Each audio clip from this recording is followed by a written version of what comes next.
So welcome to Biology 2401. Today we're going to talk about sort of an introduction, and we're going to talk about what anatomy and physiology, what those things are. So let's look at it. So it's actually two sort of different courses. So one is anatomy and one is physiology. And you can take them as separate courses if you want to. But here they're together, but still they're two different sciences. And so let's talk about what these sciences are. So let's look at anatomy first. Anatomy actually comes from two words. If you split this into two parts, one is called ana and the other one is tome. Well, those words mean to cut. That's what they mean. So anatomy, at least in the past, in order to study it, you had to cut things up. Because what you're doing with anatomy is you're looking to see what the parts are.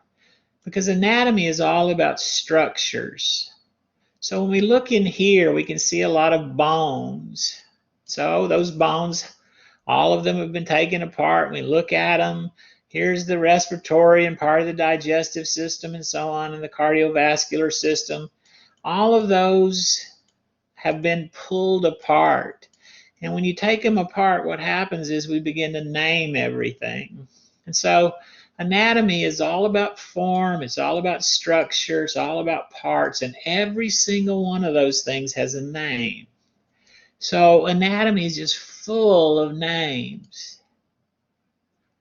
It's kind of like if I were to ask you to take a car. If I were to bring a car to your house and I tell you, I give you all the tools that you need, and I ask you to tear this car apart into as many little pieces as you possibly could. And then you take out every little piece, every little screw, every little bolt, every little piece of plastic, everything. And then you went through and you named every one of those things. That would be the anatomy of that car.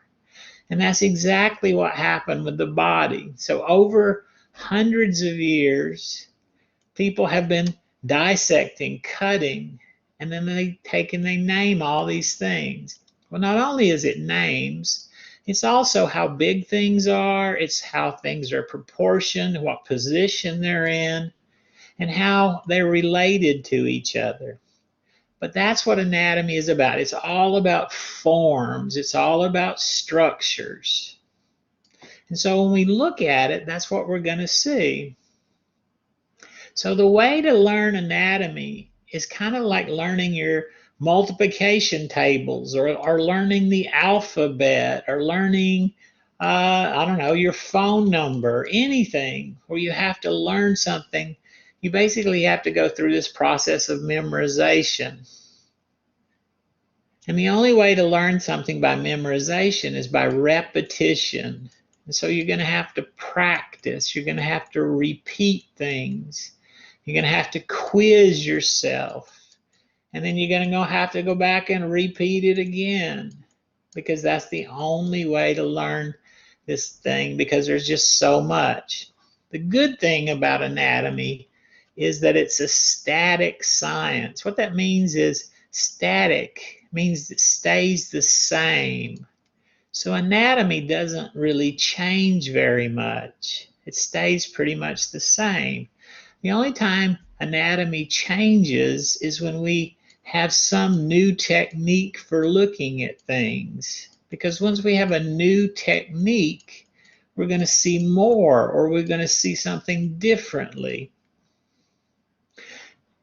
And then obviously you got to know whether or not you know it. So when you take a test about anatomy, it's usually a practical exam. It's usually name this, name that, what is this called, and so on. That's the kind of test it is. And so if you're good at memorizing, you're really going to love anatomy. Well, there are different ways to look at anatomy. So we have different what are called subdivisions of anatomy.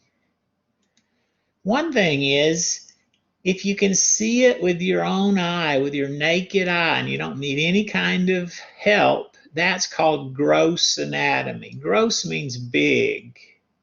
So you can see it with your naked eye. So look, we can see bones easily with our naked eye, but not just the bone itself. Look, you can see these bumps on here. You can see grooves. You can see all kinds of things on bones. Same thing's true for muscles. We can see muscles, but we can also see where muscles are attached. We can also see the direction that the fibers run just with our naked eye. We can see the shape of the muscle and so on. Same thing here. These are nerves. Well, most people think of nerves as being tiny little things, but nerves are big enough that you can see them with your naked eye. They're large. They're big things. But you can't see everything with your naked eye. Some things you actually need a microscope for. Well, microscopes haven't been around forever. So before microscopes were invented, this was the only kind of anatomy there was. So people didn't know that there was anything else. But we develop a new way of looking at things, a new instrument, and we get a whole new set of anatomy. So as soon as microscopes were invented and people started looking at things, it looks different. Look, that's bone. And that doesn't look anything like what we were just looking at. And so a whole new science came along, and this is called microscopic anatomy.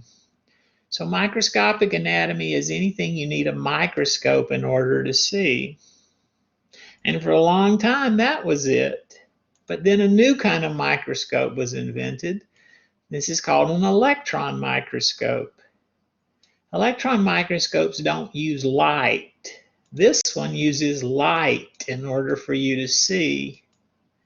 Electron microscopes use electrons and they bounce it off. Well, electrons are smaller than light particles, and so we can see smaller structures. And so now look, we can even see things like viruses. We can see the structures on cells that we never ever were able to see before. And so this is called ultra-microscopic anatomy. Another way of looking at anatomy is to look and see what happens when you develop.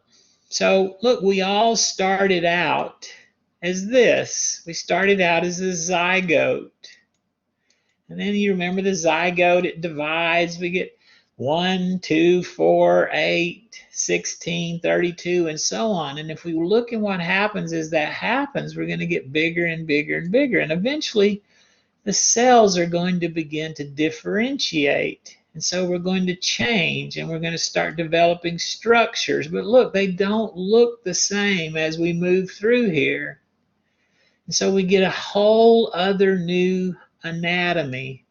And this is called developmental anatomy. So developmental anatomy is the anatomy that happens before you're born. Well, if you look here at the whole embryo, but look, here's the way organs do. So if we look at this organ, this is the brain. Well, over here, it looks like what we expect a brain to look like. But it doesn't start out looking like that. Here's what it starts out looking like. And so even though here you can see this color is the same as here and here, look at the changes it went through. This color is the same. Look at the changes it goes through. And so again, this is developmental anatomy. So that's another way to study anatomy. A third way is what happens if you get a disease. So we already know diseases change things. Well, they actually change structures. And so if you change the structure, you change the anatomy. So this is called pathological anatomy. Pathos means disease. So if you look at this, this is what happens with a smoker. So here's a non-smoker's lungs right here. And you can see what they look like. Look how healthy they look. They're pink. They're very elastic. They're like balloons, actually. They fill up and then they relax and so on. But look what happened over time. So you get these structural changes. And so the color changes, but so does a lot of other stuff. They're not very elastic anymore. And some cells changed completely. And so pathological anatomy. Well, so far, everything that we've talked about, you had to cut something open in order to see it. But we've also developed techniques where we can look inside the body without cutting. So even though there's no more cutting, we still call it anatomy. But now, this is a completely different science. So this uses X-rays, and X-rays can penetrate soft tissues. And so soft tissues appear this light color. But hard tissues aren't penetrated at all, and so you see this white color.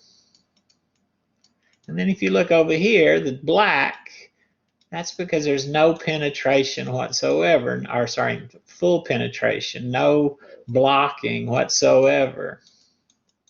So now look, you can look inside a person's body. Same thing was true when we developed magnetic resonance or MRI. So if you look at an MRI, what it does is it uses huge magnets. And what it does is it lines up all the water molecules in the body. And it lines them up, and then we can take a picture of that because of the structure of water. And so look, you can see without cutting open, here's someone whose head has actually, the skull and brain has been removed. Well, look at it. It looks almost identical to this. And here, there's no penetration at all. So another technique, and so new anatomy. Same thing here. Now, this is a picture, if you look at it on a PowerPoint, it shows a magnetic resonance moving through the brain. And so what you see are slices, slice, slice, slice, slice. And I wish you could see that on here. We can also use sound. And so you can use what's called sonography and look inside, and you can see the anatomy in here. You can also see even things like movement.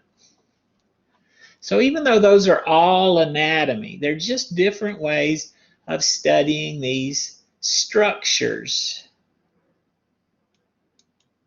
And again, that's what anatomy is. It's all about structures. It's all about forms.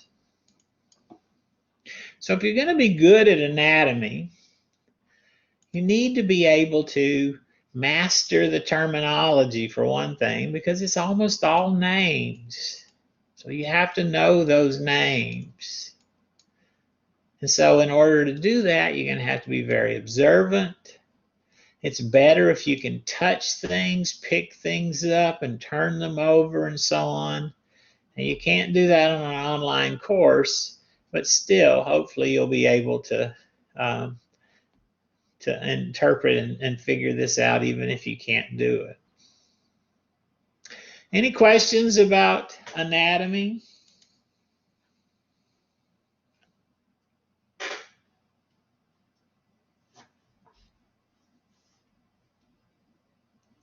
So that's one part of this course. But remember, this course is anatomy and physiology. So let's talk about what physiology is.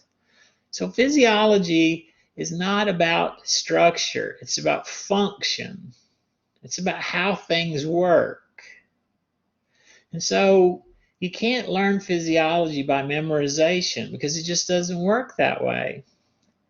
It focuses on how things work. Now, if you could see this heart is actually pumping. And so think about it. The heart pumps. But why does the heart pump? Why does it pump? What makes it happen? What's going on? That's very different from knowing that there's 4 chambers to the heart, and this is named the right atrium, and this is named the left atrium, right ventricle, left ventricle. Remember that car? We took it apart. Even if you knew every single name of every single part of a car, you might have no idea how this car works. You might have no idea what a carburetor does or what a camshaft does or anything like that. So just knowing the anatomy does not guarantee that you're going to know how things work. It's a completely different science. So it's not memorization. It's things like processes and steps and concepts. So we're going to be talking about things like methods of action. We're going to include things that happen on a cellular or even a subcellular level. We're going to talk about things like enzymes and pumps and channels. We're going to look at things like electricity and stuff like that. We're going to be on a different level than where we were before. We're going to be focusing on maybe even molecular, certainly the cell and tissue level. So the tests aren't the same either. They're not going to be name this. That's not how those questions work. So if you're going to be good at physiology, physiology is based on chemistry and physics. Now, you don't have to have had chemistry and physics in order to understand it, because I'm going to try to make it easy enough that you'll be able to figure it out. But if you have had those, it's going to be much easier because that's what it's based on. Physics, things like electricity and pressure, chemistry, things like ions and ion gradients. Another thing about physiology is typically you can't see it. You can't look at the heart and know why it's beating. So we have to have some sort of measurements of things, and in order to do that, we're going to need instruments. So we're going to need instruments to measure things like pH, or how much bicarbonate there is, or what the sodium and potassium levels are, and so on. We're going to need instruments to see what the electricity of the heart, what's going on in there. And we can measure this electricity and see what happens. We're going to need measurements of things like pressure differentials. Why does air flow in and out of the lungs? Well, it has to do with pressures. And so we need to be able to measure those pressures and measure those volumes. If you look at what's going on in the brain, we can't see that. It's all electricity. We can't see electricity, but we can measure it. But we need some sort of instrument in order to do that. If you look at this picture, this is what's called a functional MRI. And the functional MRI uses magnetic resonance, but what it does is it measures blood. It measures blood flow to a particular area. And what we found out was the brain, when it's active, more blood flows to that area and it lights up. So if I look at this first brain, look, this is the part of the brain that's active. The rest of it is less active. It's quiet. So we can see the areas of the brain that light up when certain things happen. So when you start speaking, these areas light up. But if you're trying to figure out what you're going to say, a different area lights up, this area. And if you're trying to read or look at a picture or anything like that, a different area lights up. And so just something as simple as reciting a poem, all of these areas are going to light up at different times. Well, you can't look at someone's head, their face, and see these things. We can't see it. We need instruments in order to do that. And so physiology uses a lot of instrumentation. This is another one of those pictures that collaborate changes, but this is that functional MRI. And so we can see the lights up or lighting up of the brain, and it changes depending on what this person is doing. It just so happens this person is singing. And so you can see lots of changes that happens as they sing.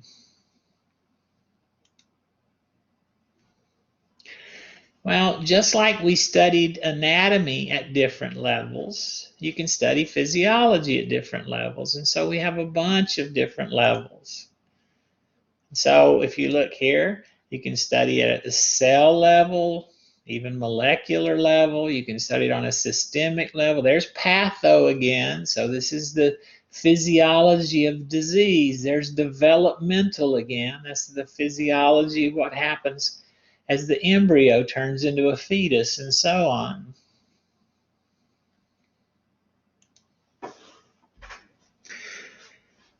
So remember, if you were going to be good at anatomy, you had to learn the terminology, you had to manipulate, observe, and all that. If you want to be good at physiology, you're going to have to be able to focus at different levels. So you're going to have to understand all the way from molecular to cellular, all the way up to systems.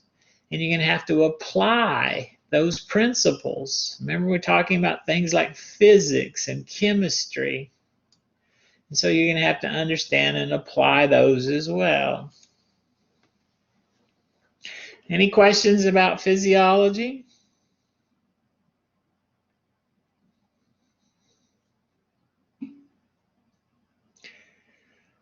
So if you, like I said, if you go to some schools, you'll take them as separate courses. So a lot of schools, you take anatomy one semester, and then you come back the next semester and you take physiology. And then some schools don't even care what order you take it in. You could take this one first and then come back and take this one second. To me, that makes no sense whatsoever, because even though they're separate courses, they're different subjects, they're connected to each other. They go hand in hand. You can't really take one out of the other. And the reason for that is because how something is built determines what it can do. Look at these. These are all shoes. But they look different. And the reason they look different is because they have different purposes. What do you think the purpose of this shoe is? Anybody know? What do you use that shoe for?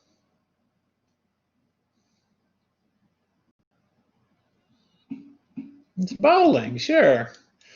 Anybody here ever been bowling? So look, when you go bowling, you're going to go sliding down this area, and you want the bottom of the shoe to be very, very smooth so it can slide along. Look at this one. What do you use this shoe for?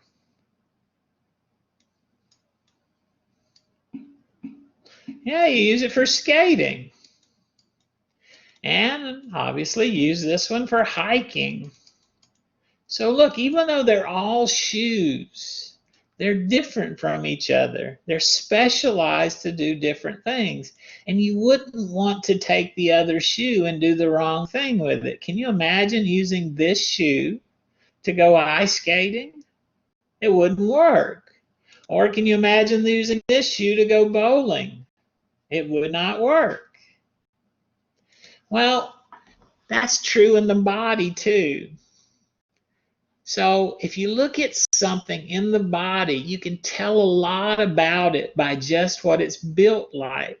So look, we can see the heart has 4 chambers with solid walls in between them. That's because the heart is 2 pumps.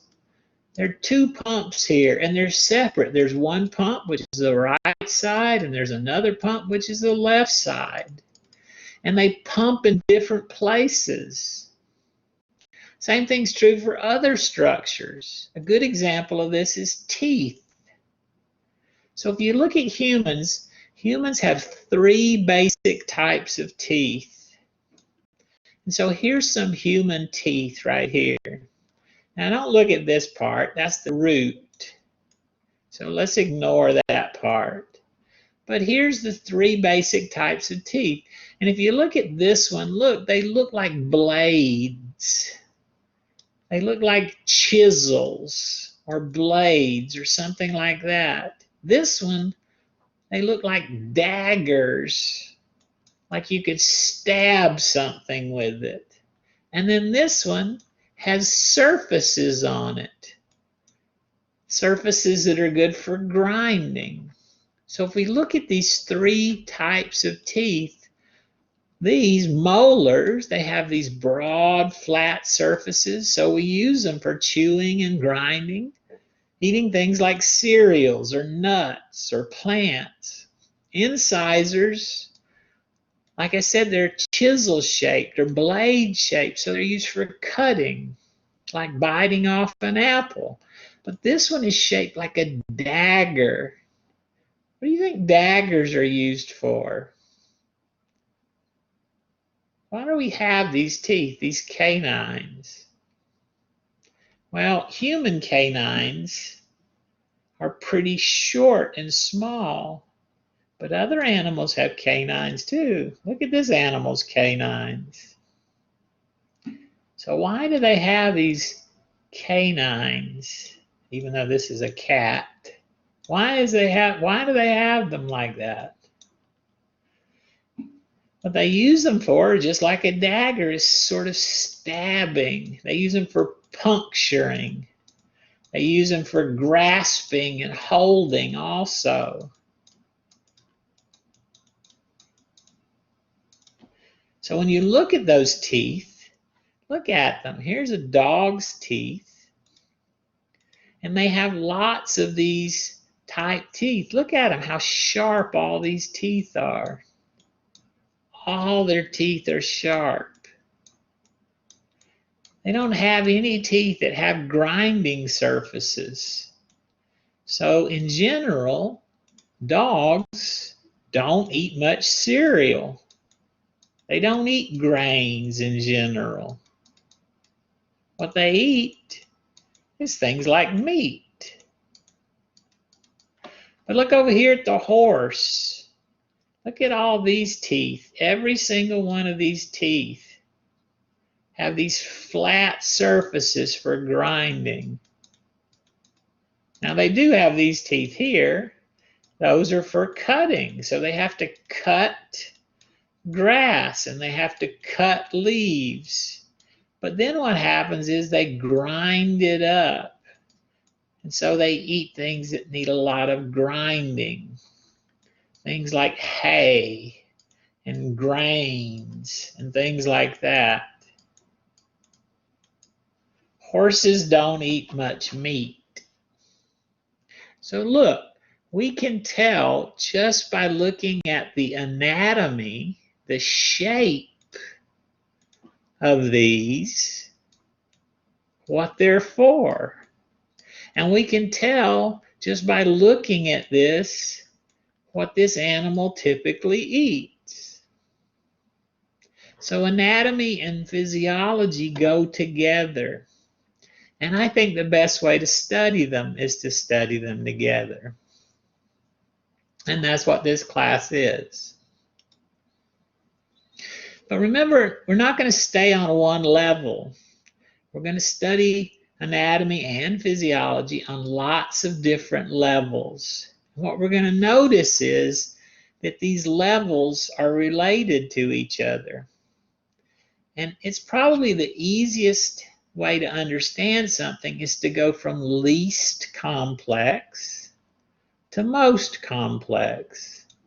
If you think about math, you don't start out learning calculus. You start out doing addition and subtraction, numbers and things like that, and then you move up. And then you go to things like algebra, which is more complicated. And then you go to things like trigonometry, which is more complicated, and so on, all the way up. That's exactly how we're going to do it here. And if you look at this, it's kind of shaped like a pyramid. So a pyramid is the same sort of thing. Down here is the least complex. Look, it doesn't have to rest on anything. It's the least complex. It's sitting right on the ground. It's never going to fall. It's never going to do anything. It's the least complex. But when you add another layer, you have to think about what's under it as well as what you're building. And if you add another layer, it gets more and more and more complex. More and more likely it's going to collapse. More and more hard to maintain. And that's exactly the way the body is too. So when we look at our body, we're going to start out with this least complex level. And the least complex level of your body is chemistry. It's molecules and atoms. Well, think about it. The same molecules that make you make the chair you're sitting in, make your desk, make anything.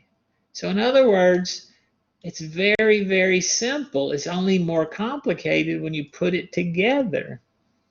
So we're going to put it together. We're not going to get a chair. What we're going to get is a cell. So a cell is more complex than chemistry is because the molecules and all this are organized. They're maintained. And so cells are pretty complicated, but humans are not one cell. Humans are trillions of cells. And so they're not random either. They're organized. And so cells are organized into what are called tissues. And then tissues are organized into organs. And then organs are organized into organ systems. And then finally those, when you put them all together, we get the organism. But this is so complex that it's very, very hard to study. So instead of studying it at this level, we're going to back up and study it at this level, or back up and study it at this level, and so on. So when you look at this, again, it looks like a pyramid. So here's our pyramid right here. So there's the chemical level, cellular level, tissue, organ systems, organism. Again, it's like a pyramid. And as we move up, we get more and more complex.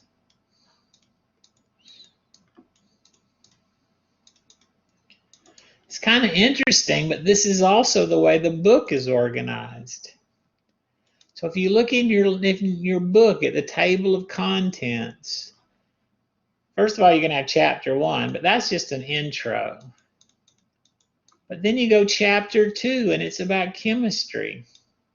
You go up to chapter 3, and it's about cells. You go up to chapter 4, and it's about tissues. Well, you'd expect the next one to be an organ. But there's actually about 1,000 different organs in the body. And so if you had a chapter for every organ, you'd have to have 1,000 chapters. And that's kind of unwieldy. So books skip this level and they go to this level and they put the organs in with the organ systems. And so if you look at the rest of the book, the rest of the whole book, it's going to be chapter by chapter, sometimes multiple chapters, but based on organ systems. Any questions about levels of organization?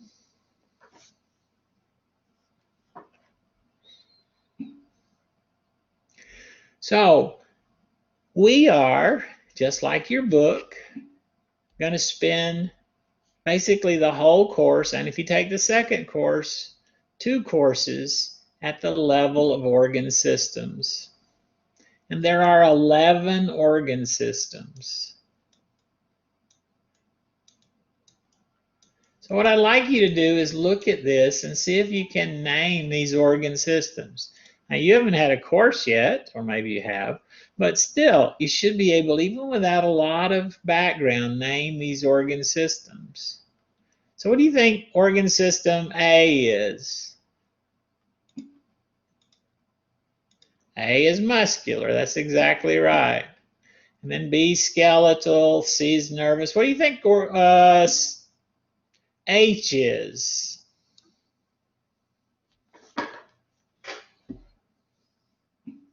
H is respiratory, exactly. And so if you look in the book, what you're going to find are chapter by chapter, and sometimes more than one chapter for each of these organ systems. And that's exactly how we're going to do the course. But right now, even if you have never had any A and P, I bet if you were to pick one of these systems, you could probably look at it and figure out what the major organs are in this system. What are those organs? And you could probably figure out what the major functions are for each system. Now, if we were in a face-to-face class, what I'd do is split you up into groups and ask you to do this. But we're not going to do that. And besides, your book has already done it for you. So what I'd like you to do when you get off of here is spend some time and look at what each of these organ systems are. Now, here's a summary of what they are. So if you look at the muscular system, look, here are the major organs right here. So this is the skeletal muscular system. So it's all about skeletal muscles. And it also includes things like tendons. And then what do muscles do? Why do we even have muscles? Muscles are mostly about movement. But they also do things like protect, and they support our other tissues, and they also produce a lot of heat.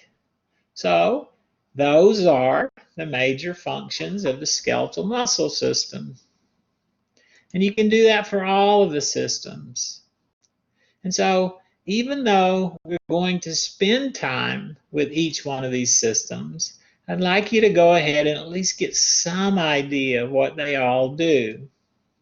So for the first quiz and for the first test, you're going to be asked this: what are these major organs? What are the major functions for each one of these systems? Any questions about that?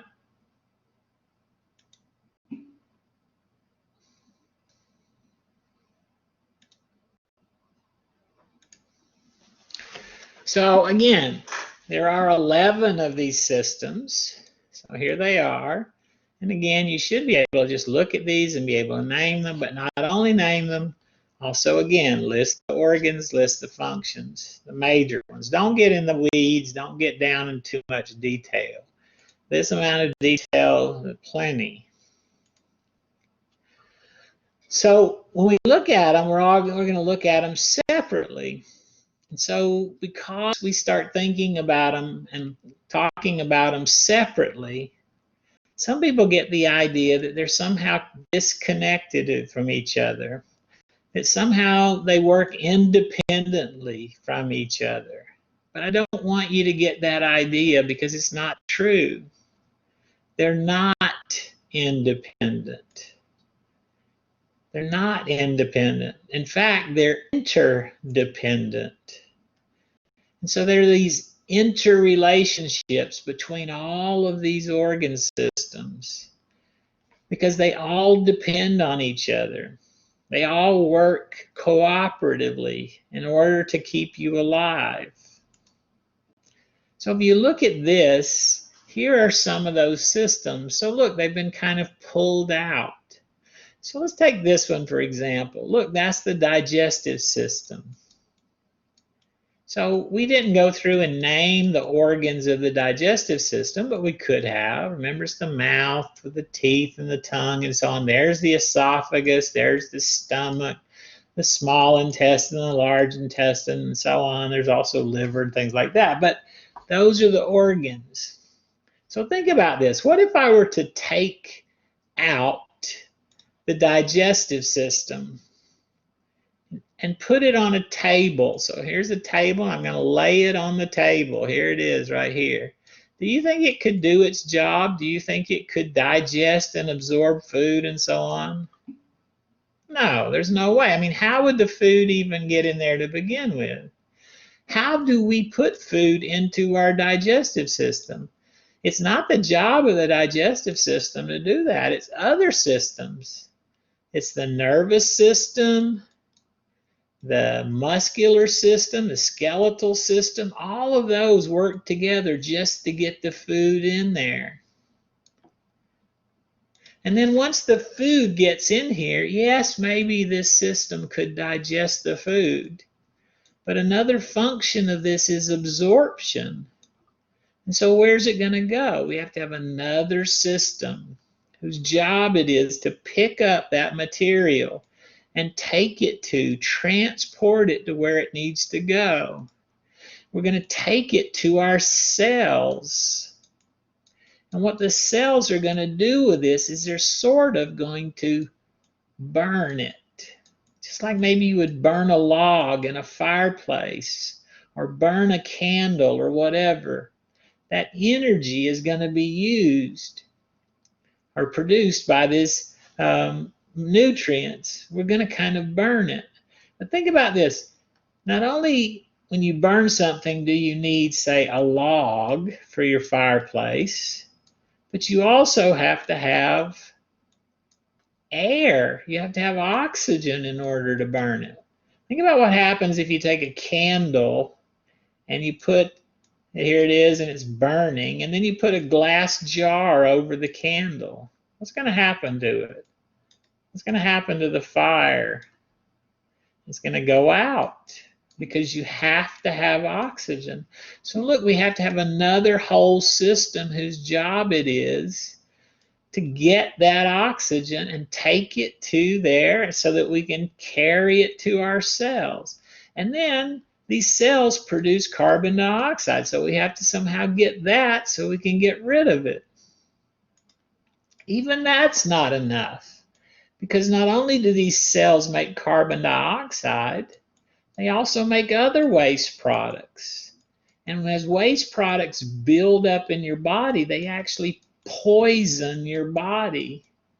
And so we need a system to get rid of these poisons, these toxins, these waste products. So there's another whole system to do that.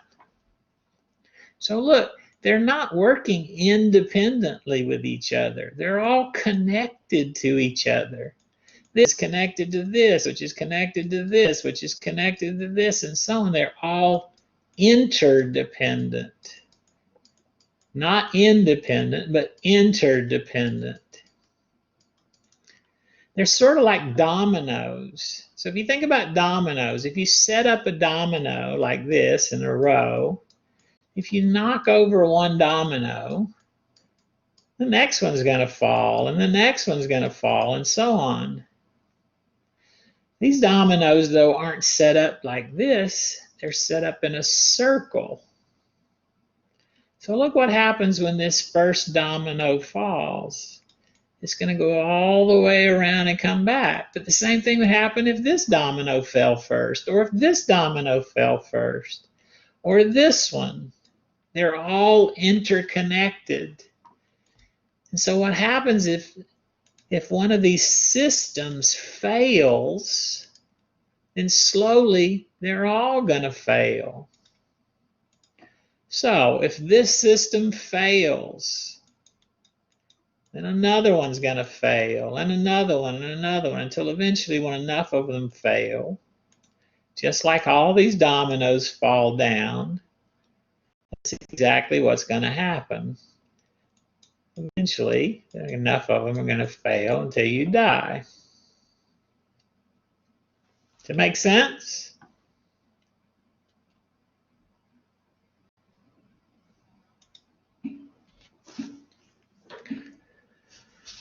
So they're all working together, and they're working together to maintain something which we call homeostasis. So homeostasis was an invented word, a coined word. And there was a guy named Cannon, William Cannon. He's called the father of physiology. He invented this word, and what he did, he took two words, homeo, which actually just means same, and then stasis, like static, also means same. So if you look at this word, it looks like same. So the literal translation of it is nothing is changing. But that's not really what it is. It's not really this unchanging state. Homeostasis is something that's constantly being changed. Now, if you were to see this on your PowerPoints, this is a GIF. And what this is a gibbon walking down this rope. Think about a person on a tightrope, just like this gibbon. So if you think about this person on a tightrope, think about what's happening to this rope as they go down. The rope is moving, the air is blowing, all kinds of things. And if you watch this gibbon go down here, he's constantly flipping his arms this way and this way, switching his balance this way and this way, all to stay on this rope. That rope is homeostasis. So the rope, homeostasis, is trying to maintain this narrow limits, this narrow condition. But in order to do that, you have to make constant small adjustments. So it's like this. If this were you, think about you in your backyard, and here you are on a board, and it's perched up here on this just little tiny pointy thing right there. And that's where you're trying to stay. This is homeostasis right here. Well, think about it. There's a lot of things that's going to make you possibly fall off of this. What if the wind picks up? Or what if your arms get tired? Or what if you get a cramp in your leg? Or what if? All those things are going to make it hard for you to maintain this. And so something eventually is going to make this happen. And unless you want to fall out of homeostasis, you're going to have to make a correction. So your body's going to have to do something to correct this situation. And it can't be just anything. It has to be the right thing. So look, you can't move this way, because if you do, you're going to fall even more. You're going to have to move this way, but not too much, just the right amount, so that you can wind up back like this again. And then what happens when you fall in the other direction? So what homeostasis really is, it's our body's ability to maintain a relatively stable state, a relatively stable internal environment. Even though things around us are constantly changing. Those changes happen externally, but they also happen internally. And we're going to, just like this over here, we're going to have to make corrections if we want to stay in homeostasis. If we don't stay in homeostasis, this is what's going to happen. Our systems are going to begin to fail. And when enough systems fail, you wind up dying.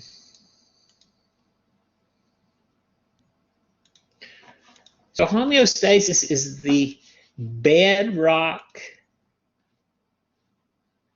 idea behind physiology.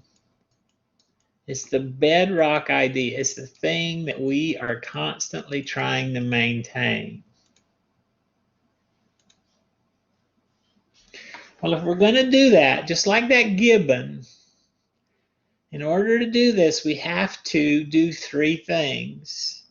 We have to monitor what's going on, monitor the situation.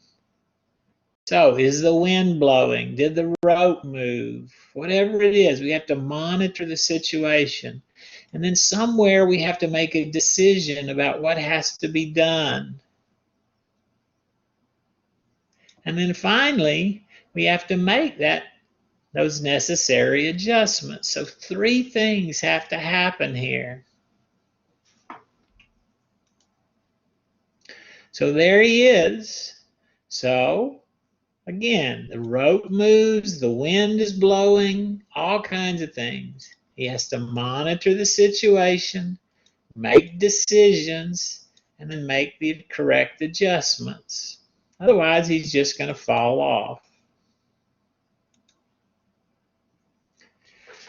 This is another thing I wish Collaborate would let us do, because this is another GIF, and you can see it on your PowerPoint. But this thing is a cube that you cannot make fall down. Look, it's perched on this little bitty point right here. And what it has inside it are motors and weights and a little computer. And so if I were to raise this up, what it would do, instead of falling, it would make the adjustment so that it stayed on this plane.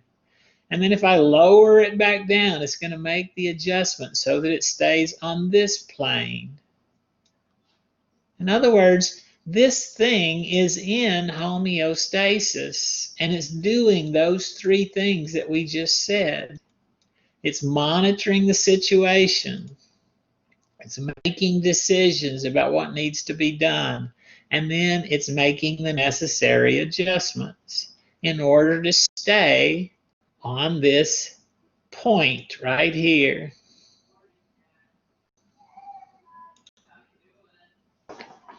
Any questions?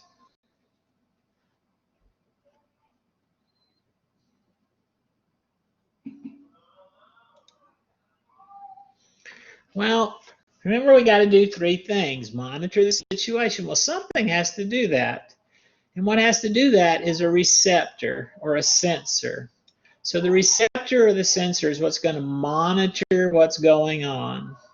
And then we're going to have to make decisions. And the thing that makes decisions is the control center, or sometimes called the integrator.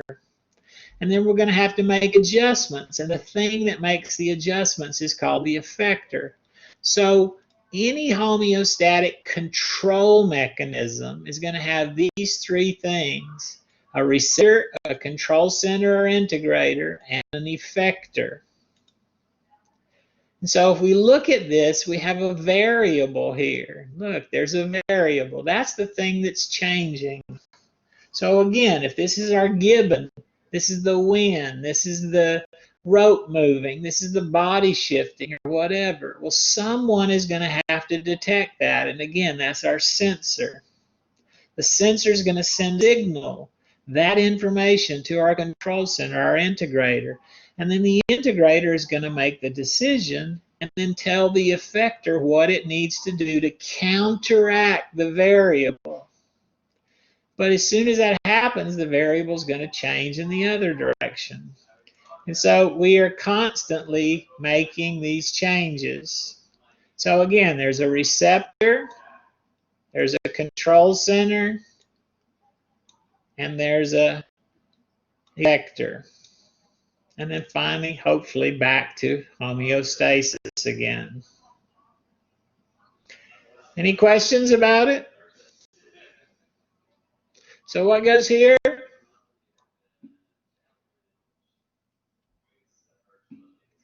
What goes here? Receptor. That information is going to go where? Control center. And then the control center is going to tell who to make the adjustments? The effector. That's exactly right. Well, there are two different mechanisms that fit this thing that we're talking about. They're called feedback mechanisms. And there are two of them. They're different from each other. One of them is called negative feedback, and the other one is called positive feedback. But both of them are going to do those three things. They're going to monitor the situation. That's our sensor. We're going to make decisions. That's our control center or integrator. And we're going to make adjustments. That's our effector. So let's look at an example. Let's talk about negative feedback first. So first off, if you hear the word negative feedback, someone just says negative feedback to you, does it sound good or bad to you? Which one does it sound like to you? Sounds like bad, right? Sounds like, I don't know, you reached for a cookie and someone slapped you on the hand, or you took a test and you got a bad grade or something like that. But it doesn't mean that. It has nothing to do with good or bad. The word negative refers to a direction, because in a negative feedback situation, the response, whatever it is we're going to do, is going to bring the situation backwards, back toward normal. So that means if something goes up, we're going to bring it back down. If something goes down, we're going to bring it back up. It's always back toward normal. So a good example of this is something like this. Probably every one of you has one of these in your house or your apartment. Think about what this is. We call it a thermostat, but it's got two things in it. It has a thermometer in it. The thermometer is going to tell you what the room temperature is. There it is right there. There's a thermometer. And then there's also a switch in here. There's a controller or a control center in here. And it's going to control your heat or your air conditioning. So think about this. What if this is, say, winter, and you can't see this all together, but the room is too cold. So what's going to happen is the room temperature is falling. This is where we want it to be. Let's say 70 degrees, but it's falling. So remember, we're going to monitor the situation. Which part of this whole system is going to monitor the situation? Who's going to determine what the temperature is? The sensor here? It's the thermometer, right? So our thermometer is going to figure out what the temperature is, and it's going to send that information right next door to the control center. So what is this control center going to decide? What's the decision here? Remember, it's too cold. So what's it going to do? It's either going to turn the air conditioner off or turn on the heater. And that's exactly what happens. And when the heater comes on, that's our effector. It's going to bring the temperature back toward normal. Remember, back toward normal means it's negative feedback. So this is a negative feedback system. It works in the other direction too. Look, now it's too warm in here. So again, who's going to determine, or who's going to know that it's too warm? Three parts. Which part? The sensor. That's right. Our thermometer is going to sense the temperature is too warm. Where's that information going to go?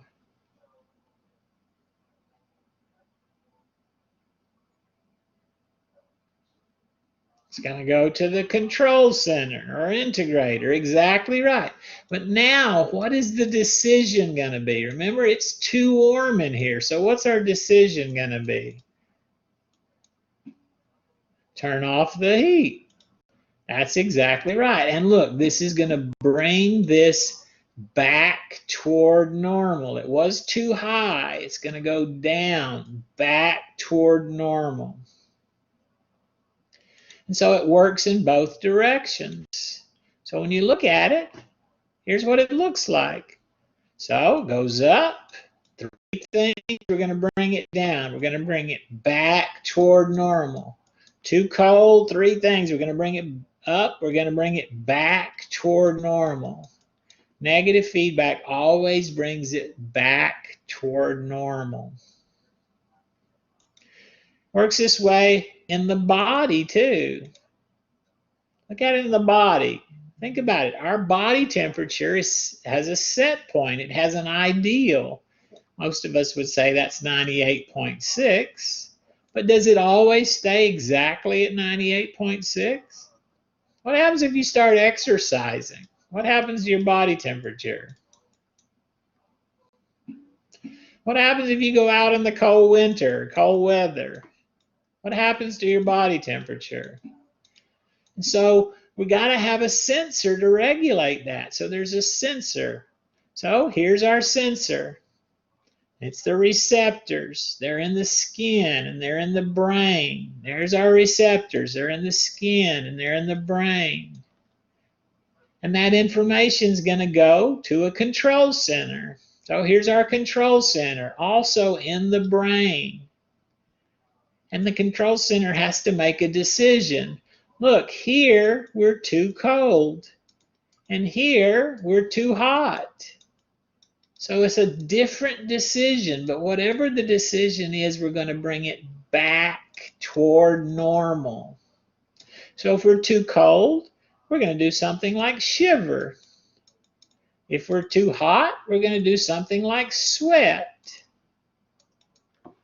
We're going to bring it back toward normal. Does it make sense?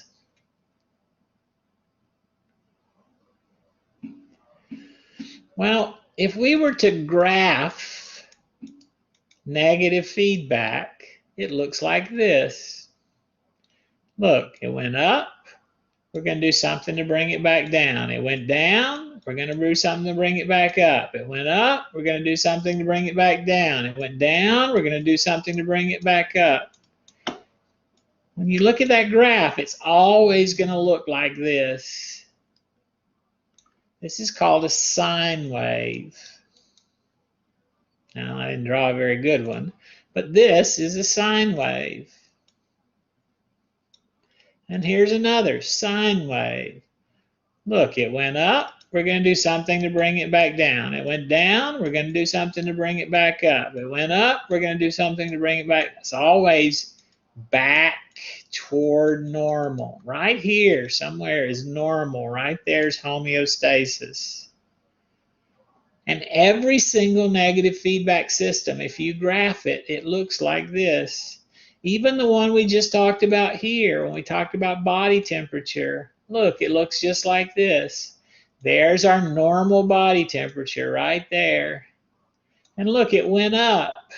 We got hot. We started sweating. That's going to bring it back toward normal. Look, it went down. We got cold. We're going to start shivering. That's going to bring it back toward normal. Every single time, it's going to look like this. Does it make sense to everyone?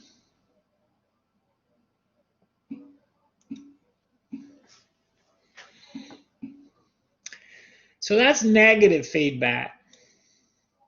Let's look at positive feedback. So again, if you hear the word positive feedback, most people are going to think that this is good.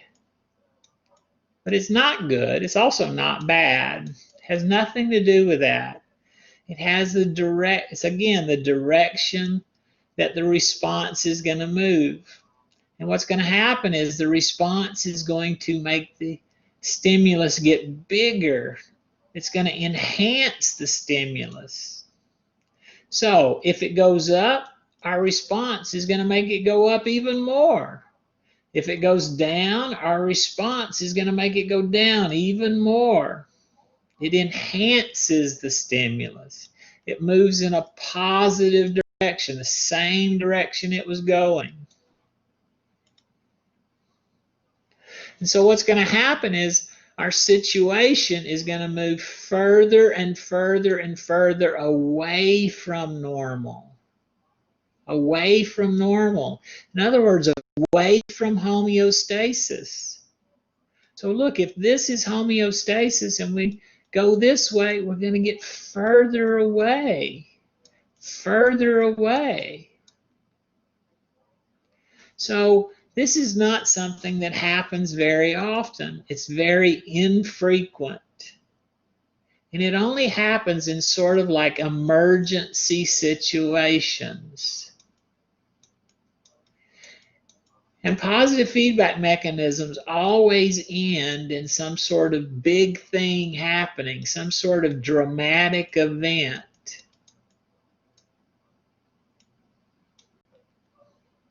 So let's look at an example of this. One example of this is what happens during labor and delivery. So if you look at this person, here's the uterus, they're not pregnant. So think about the uterus. For most of this person's life, what do you think the normal is? Is it contractions? No contractions. Any female in the whole world, any animal, what is the normal? Is it contractions or no contractions? That's exactly right. And so this person is in homeostasis. There's no contractions. But when a female gets pregnant, what happens is this fetus in here grows like crazy. And as it gets bigger and bigger and bigger, it's going to get harder and harder for it to get out. So there's this sort of tug of war going on between the size of the fetus. Because if the fetus is too small, it's not going to survive. It's going to die when it's born. So ideally, the fetus would stay in there as long as possible. But if it gets too big, it can't get out. And not only can it not get out, it could cause the death of the mother. And if the mother dies, the fetuses or the infant might die as well. So there's a sort of a bell-shaped curve for infant weight. And on either end, it's dangerous. So most fetuses, most infants, are in here in this weight. And there's the about 7 pounds is the average. But it can't be too small and it can't be too big. But look, ideally this fetus is going to stay in here as long as it possibly can. But at some point it has to leave. Well, now here's this uterus again. So no contractions. That's our normal state. But no contractions will never get this fetus out. So we have to switch from negative feedback to positive feedback. And so what happens is contractions begin. But they don't start out big. They start out very small. But this contraction makes the next contraction a little bit bigger. So look, we've moved away from normal. But that contraction makes the next contraction bigger, and we moved even further away from normal. And that one makes the next one bigger, and so on. We're getting further and further and further and further and further away from normal. until something dramatic happens, until the baby pops out. So this is positive feedback. And if you could see this, this is a cute little GIF also. And what's going to happen is the baby's going to pop out. You're going to get some sort of dramatic event happening. But think about it. Even though there's a bunch of babies in this basket, this is actually pretty rare. I mean, how many babies can one woman have? Now, in my family, there are 11 kids. So my mother had 11. I have neighbors who had 13. And I've heard 19 and counting. But still, there's a limit. And each one of these is an infrequent event. It only happens like once a year. But we cannot rely on homeostasis. We cannot rely on negative feedback. We have to go to positive feedback to get this out. Does positive feedback make sense to everyone?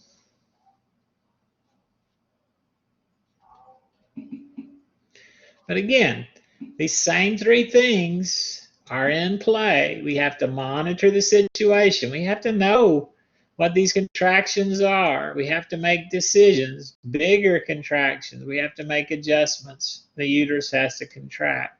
Here's another example of this. Look, this is blood in a blood vessel. So think about in a normal blood vessel. What's normal, clot or no clot?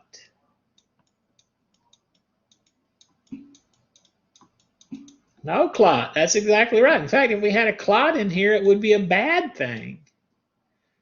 So, the normal situation, homeostasis, is no clot, which is great until this happens. But now look, if we depend on no clot, what's going to happen to this person? If we stay in homeostasis with no clot, what's going to happen to this person?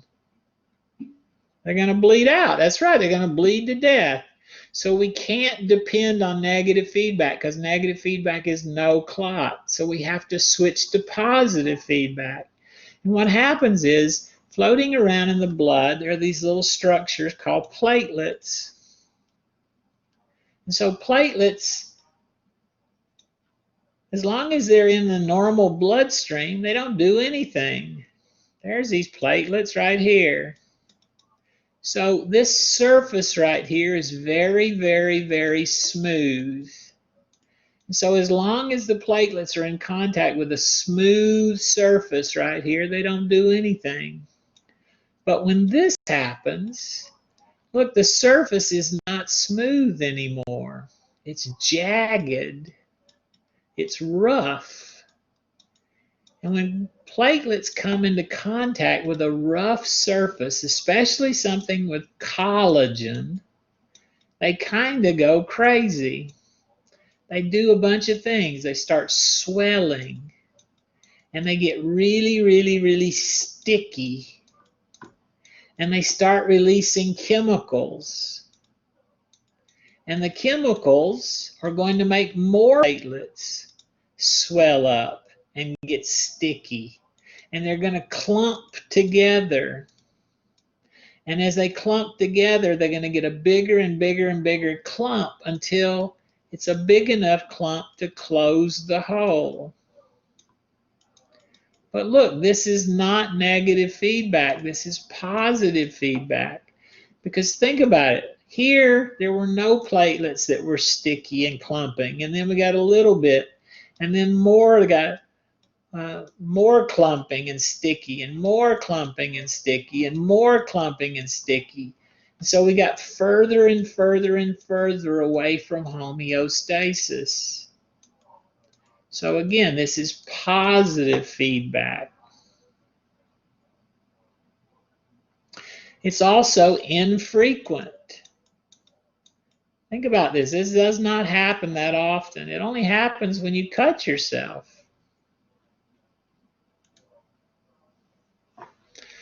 So, does everybody understand the difference between positive and negative feedback?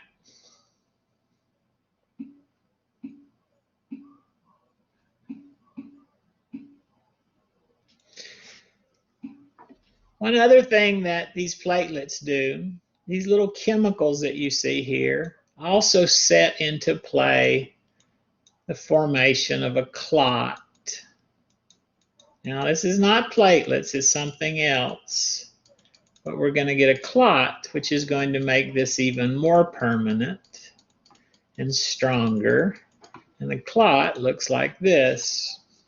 So we have these fibers, forms almost like a net, like a fish net. The fibers are called fibrin. And they're going to form this clot. But look, if we graph positive feedback, it doesn't look like negative feedback. This is negative feedback right here. So look, it went down, we brought it back up. It went up, we brought it back down. But something happened here. Some kind of emergency happened. Something very out of the ordinary. And we switched over from negative to positive feedback. And positive feedback moves us further and further and further away from normal. Now, it can go in either direction, but further and further and further away from normal.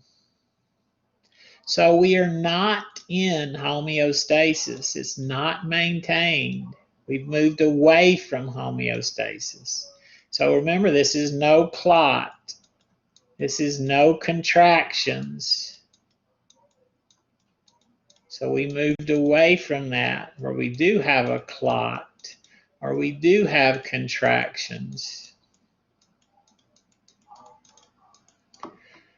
Again, it's infrequent, and it's usually some sort of an emergency situation. And we're going to get a dramatic event at the end. Either the baby's going to pop out, or we're going to get a clot forming and you don't bleed to death, but something is going to happen. So look at this. Everybody look at this. See if you can tell if this graph is positive or negative feedback or both. Everybody tell me what you think. Is it positive, negative, or both? So Victoria says both. Blessing says both. Priscilla and Margarita say negative. Well, it's right, it's negative. Look, here is homeostasis, and we go up and down. What happened was we shifted the homeostasis. That's all we did. We shifted the normal. So if we use an example like we already used, like the thermostat, some people have a smart thermostat. So a smart thermostat, you can set different time periods. Because look, I don't want my air conditioner running when I'm not at home.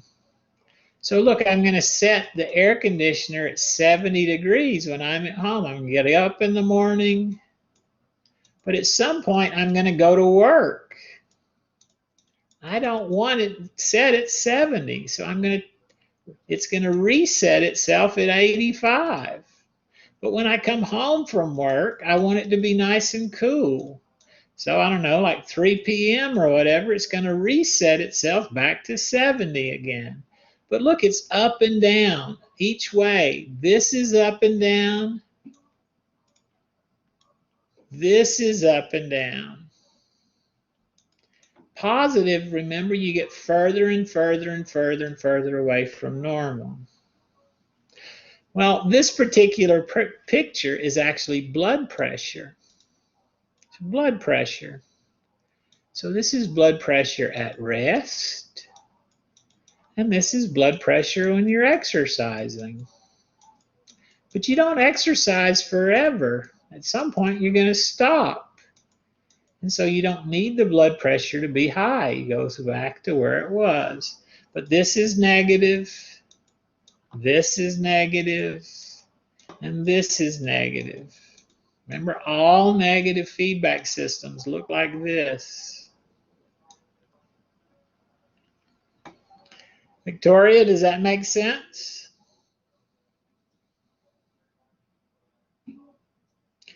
Anybody else have any questions about it?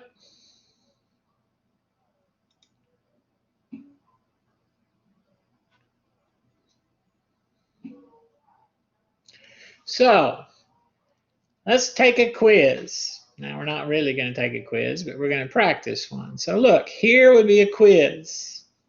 So, all I want you to do is figure out each one of these. Is it positive feedback or negative feedback?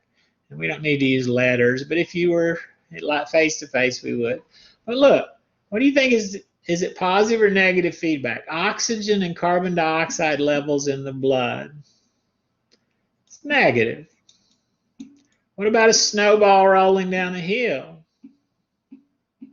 It's positive. Remember, snowballs get bigger and bigger and they move further and further.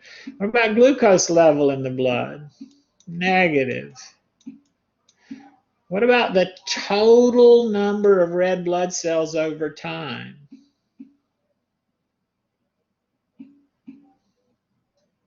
Positive?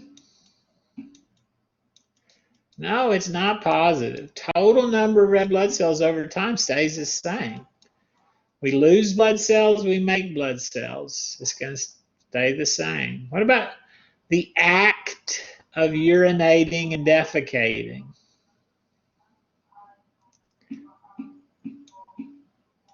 It's positive.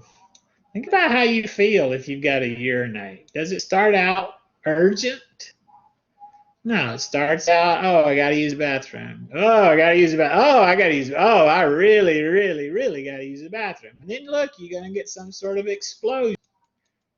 And look, it's infrequent. It doesn't happen all the time. It only happens every so often. And it's kind of an emergency. So it's positive. What do you think about breast milk letdown? In other words, what's going to make breast milk come out? Is it positive or negative? It's positive, yes. What about ovulation of an egg? It's also positive. And then an atom bomb explosion, what do you think? Positive. Does that make sense? Can everybody figure those out?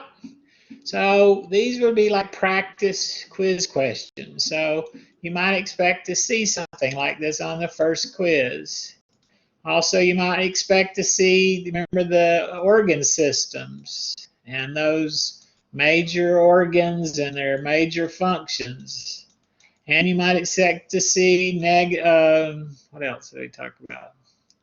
Well, what anatomy is and what physiology is and how you go about studying those things. That's what you might expect to see on the first quiz.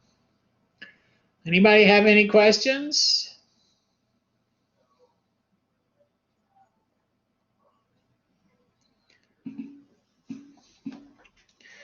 Okay, so we're going to stop there for today. When is the first quiz? It will become available sometime today. So you'll get a little notice as an announcement and also as an email. Joseph has a question. Okay, Joseph, go ahead.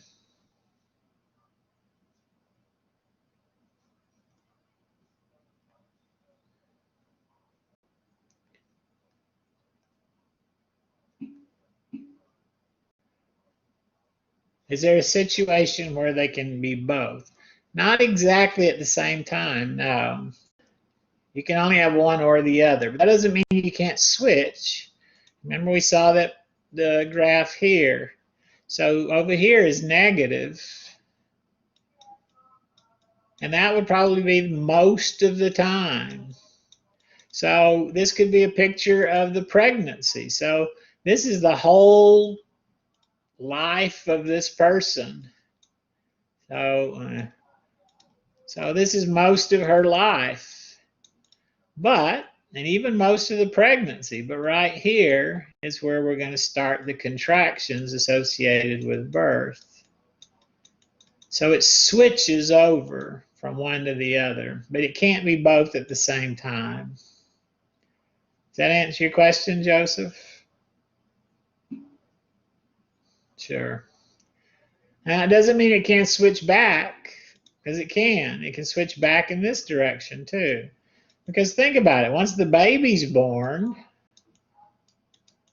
what happens is the contractions get smaller and smaller and smaller until you wind up with basically nothing again.